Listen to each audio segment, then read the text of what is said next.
Oh, yeah. It's a pure water. Has on-screen intimacy or chemistry with a co-star ever caused an issue in our relationship?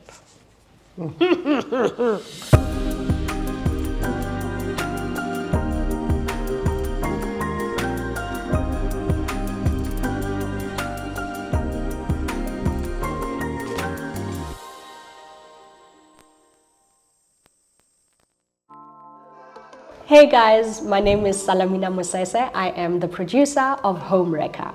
Hi, I'm Tshepo Howza Mosese, and I'm an actor playing the role of Lawrence in Sorrel Media's latest film, Homewrecker. Are you ready? You just believe in me, even when I don't believe in myself. I'll always believe in you. Everyone, this is Kenzie Mayeni. She's been transferred from our Durban branch. Welcome. Thank you. Kenzie? Yeah. This is my boyfriend. Oh,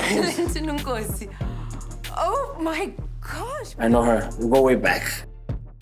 How do you define intimacy? Intimacy can be viewed by the masses as being physically active with somebody that you are intimate with, that you love, but it's a lot more than that. I mean, there's intimacy in friendships, there's intimacy in parenting, and as human beings, we thrive a lot around being intimate because we are touchy people. Hugging somebody can heal somebody without you even knowing it, because we're carrying so many energies, different energies. And the trick in life is for us to use our different energies to add on to the next person. You see? Yeah, I think in any relationship, whether platonic or romantic, it's a big part of it.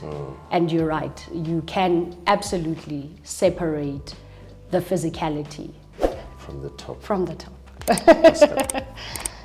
What type of intimacy do you prioritize the most? Mental, emotional, spiritual, or physical?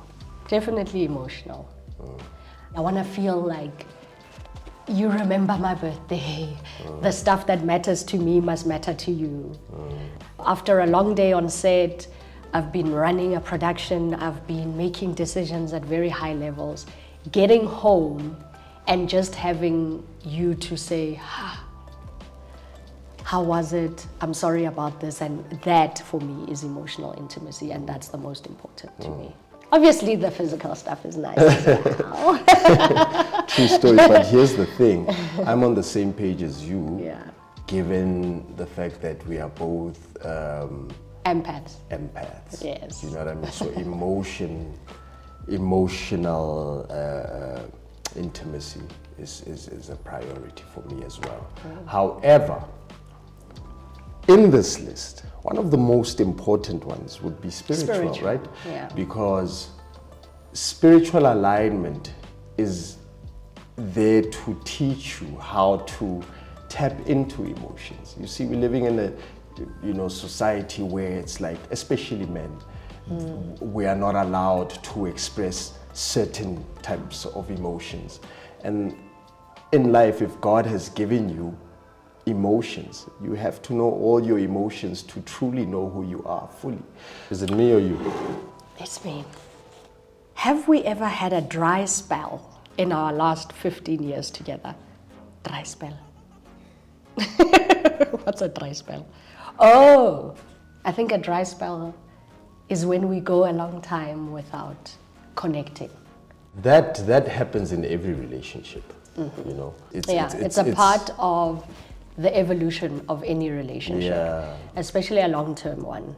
Like for me, when we first had, with our firstborn, Dumelo, I was so overwhelmed by the idea of being a father and, there's only, like also being in this industry that you're in, you keep small circles and you can only share you know, certain things and be vulnerable with only a few people, you know. So I was very overwhelmed by the experience, too much to not Always be present. monitor, or rather learn about what you were going through at the time. So when I learned about what you endure as a woman after, you know, before and after having a baby, I found like I grew a lot more in love with you than I thought I ever would, because I saw the sacrifices where your intention is to build. Thank you. Now You're what? next. My turn. Oh You gosh. even scared to look at what's coming next? All right. Do long-term relationships risk losing the quality of intimacy? Yes, a resounding yes. Of course, it happens.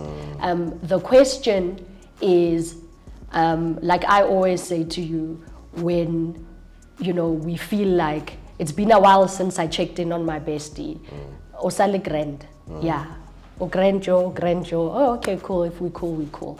And I think that's what is important. It's if you are still in it, that's all that matters to me.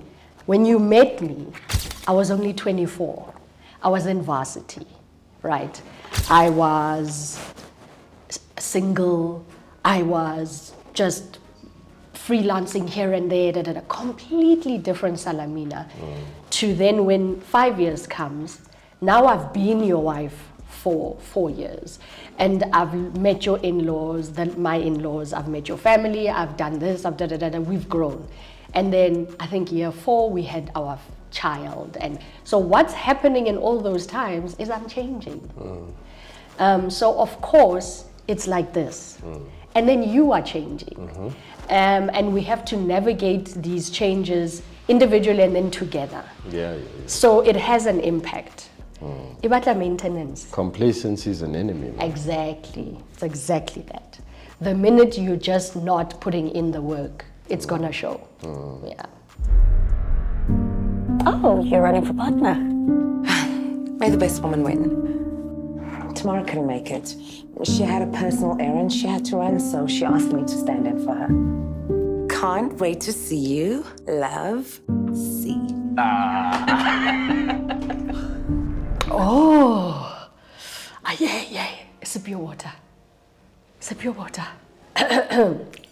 Has on-screen intimacy or chemistry with a co-star ever caused an issue in our relationship? I guess it always does, right? Because when you are intimate with somebody who is not your girlfriend, or, you know, it becomes a process, you know, where you have to find a way of engaging with that person until you find the chemistry that is good enough for when they roll the cameras. So obviously you have to borrow a little bit of yourself to express that. And I don't think any human being is fully comfortable with seeing their spouse being intimate with another person. I'd be lying if I said that, you know. But at the same time, you being in the same industry, you softened the blows a little bit. As you're talking, I'm giggling because I just remembered one of your on-screen characters had a steady love interest, and you were gone to work, and to me, I think then she was 6 or something, and she asked me, like, she looked very stressed, and she said, "Mommy, is this lady my stepmom?" And because she was not liking it, but you know, it's even in the conversations that we have to have with our kids, which it's very strange for them.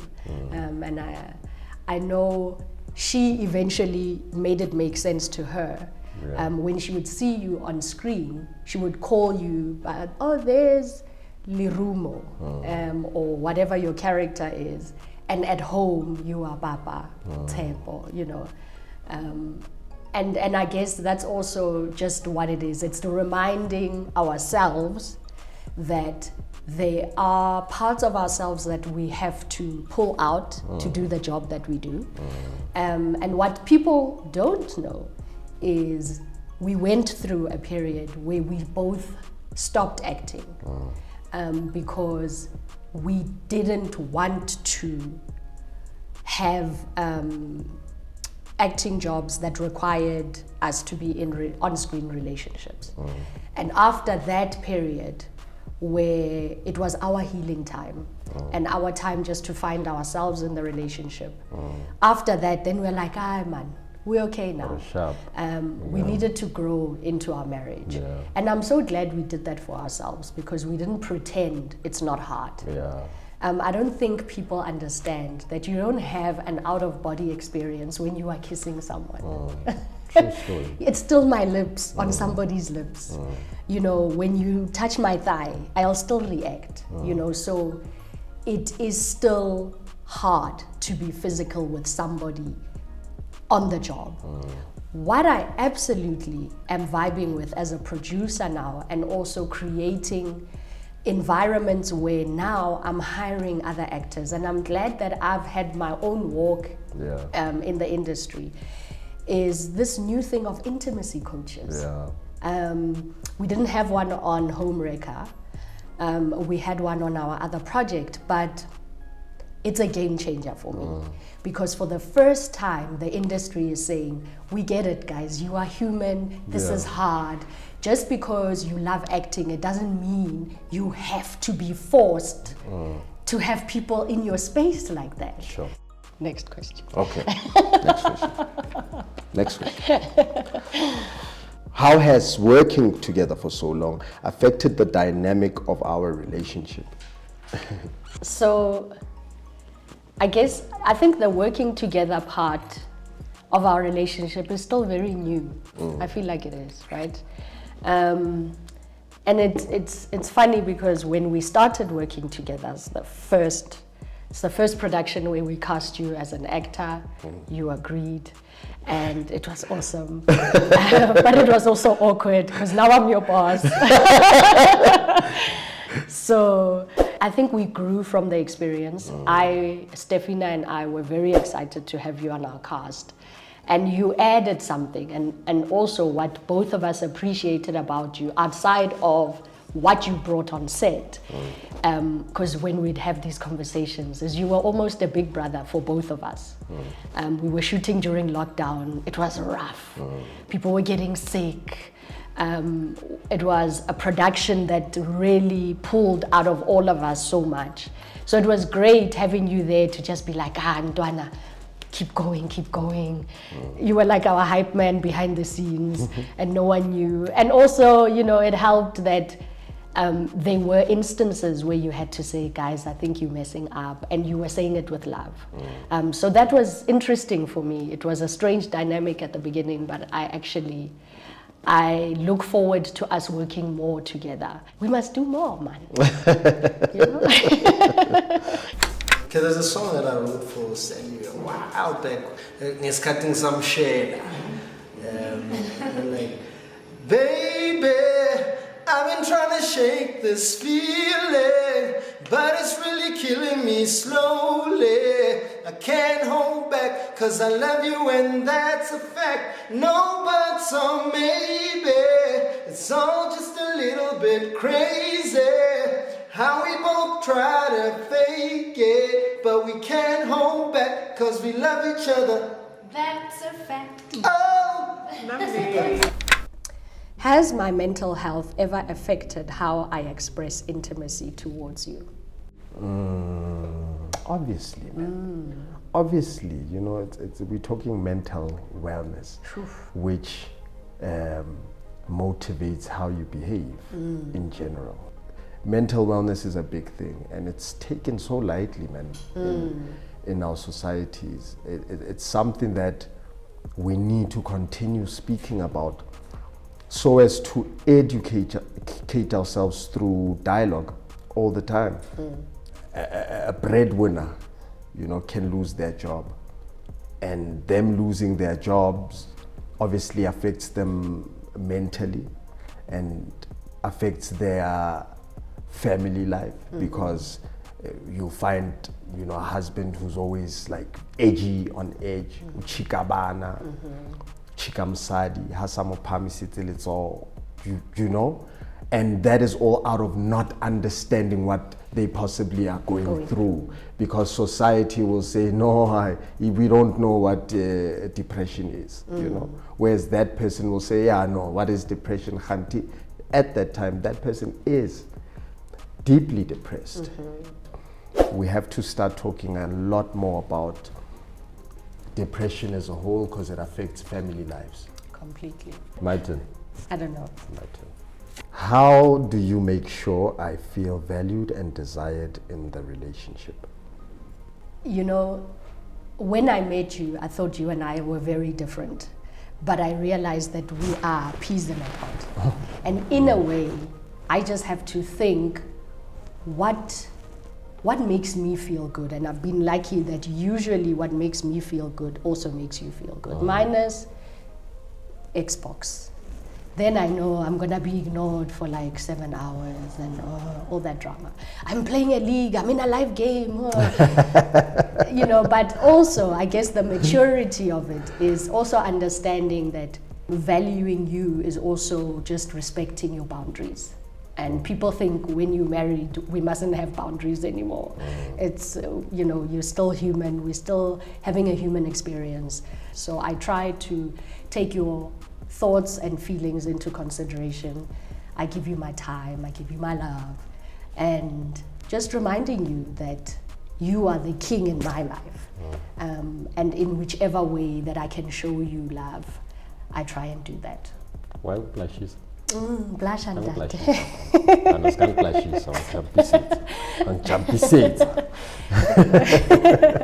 Okay, last question. What do you wish you knew about sex as a young man that you know now? I wish I knew that sex is only an aspect to power love. Okay. People align love with sex. Let's be intimate. Physical, we're talking intimacy. Let's be physically intimate. And they instantly think that's love. It's only an aspect. And if I had known that growing up, okay, this is a tool that you use to remedy or spill more fire within, you know, the relationship. If I knew it that way, then I would respect that aspect a lot more than I did growing up. Because as Bashimani growing up, we just knew, no, we must pump, chief. We are just pumping, and we are pumping wire, and not valuing that aspect, because it's so powerful, and it can actually make or break relationships. You are so uncool. No one uses that word anymore. Pump. What's the new pumping? And maybe it's goading.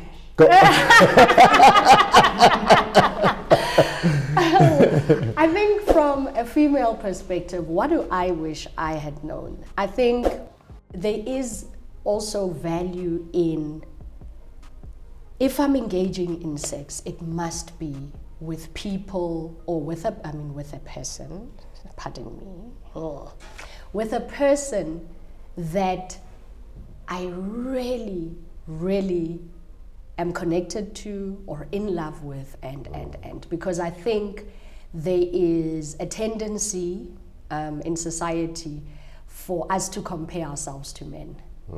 And those soul ties and how they affect men versus how they affect women. But essentially they affect all of us. Absolutely. A soul tie is a soul tie. And sex causes soul ties. So if I had known that and understood exactly what that means, that forever and ever my soul is tied to this person, I think meaningless sexual engagements it's not even a conversation, that it's not even something I would have engaged with at all. It's just not worth it. Well, my questions are done. So are mine. That was easy.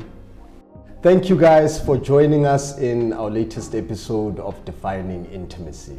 We've enjoyed this conversation with you. Don't forget to check out Homewrecker, dropping on Netflix. Man, I've got a bad feeling about Kenzie. If you can't trust her, I certainly can't. When she was going through stuff on your desk on her first day. You know what's going on? I have no idea. I would stay far away from her. Don't do this. You don't know me. I'm fighting for my job and everything that I've worked for. And don't forget to like, subscribe, and comment. Did I say it right?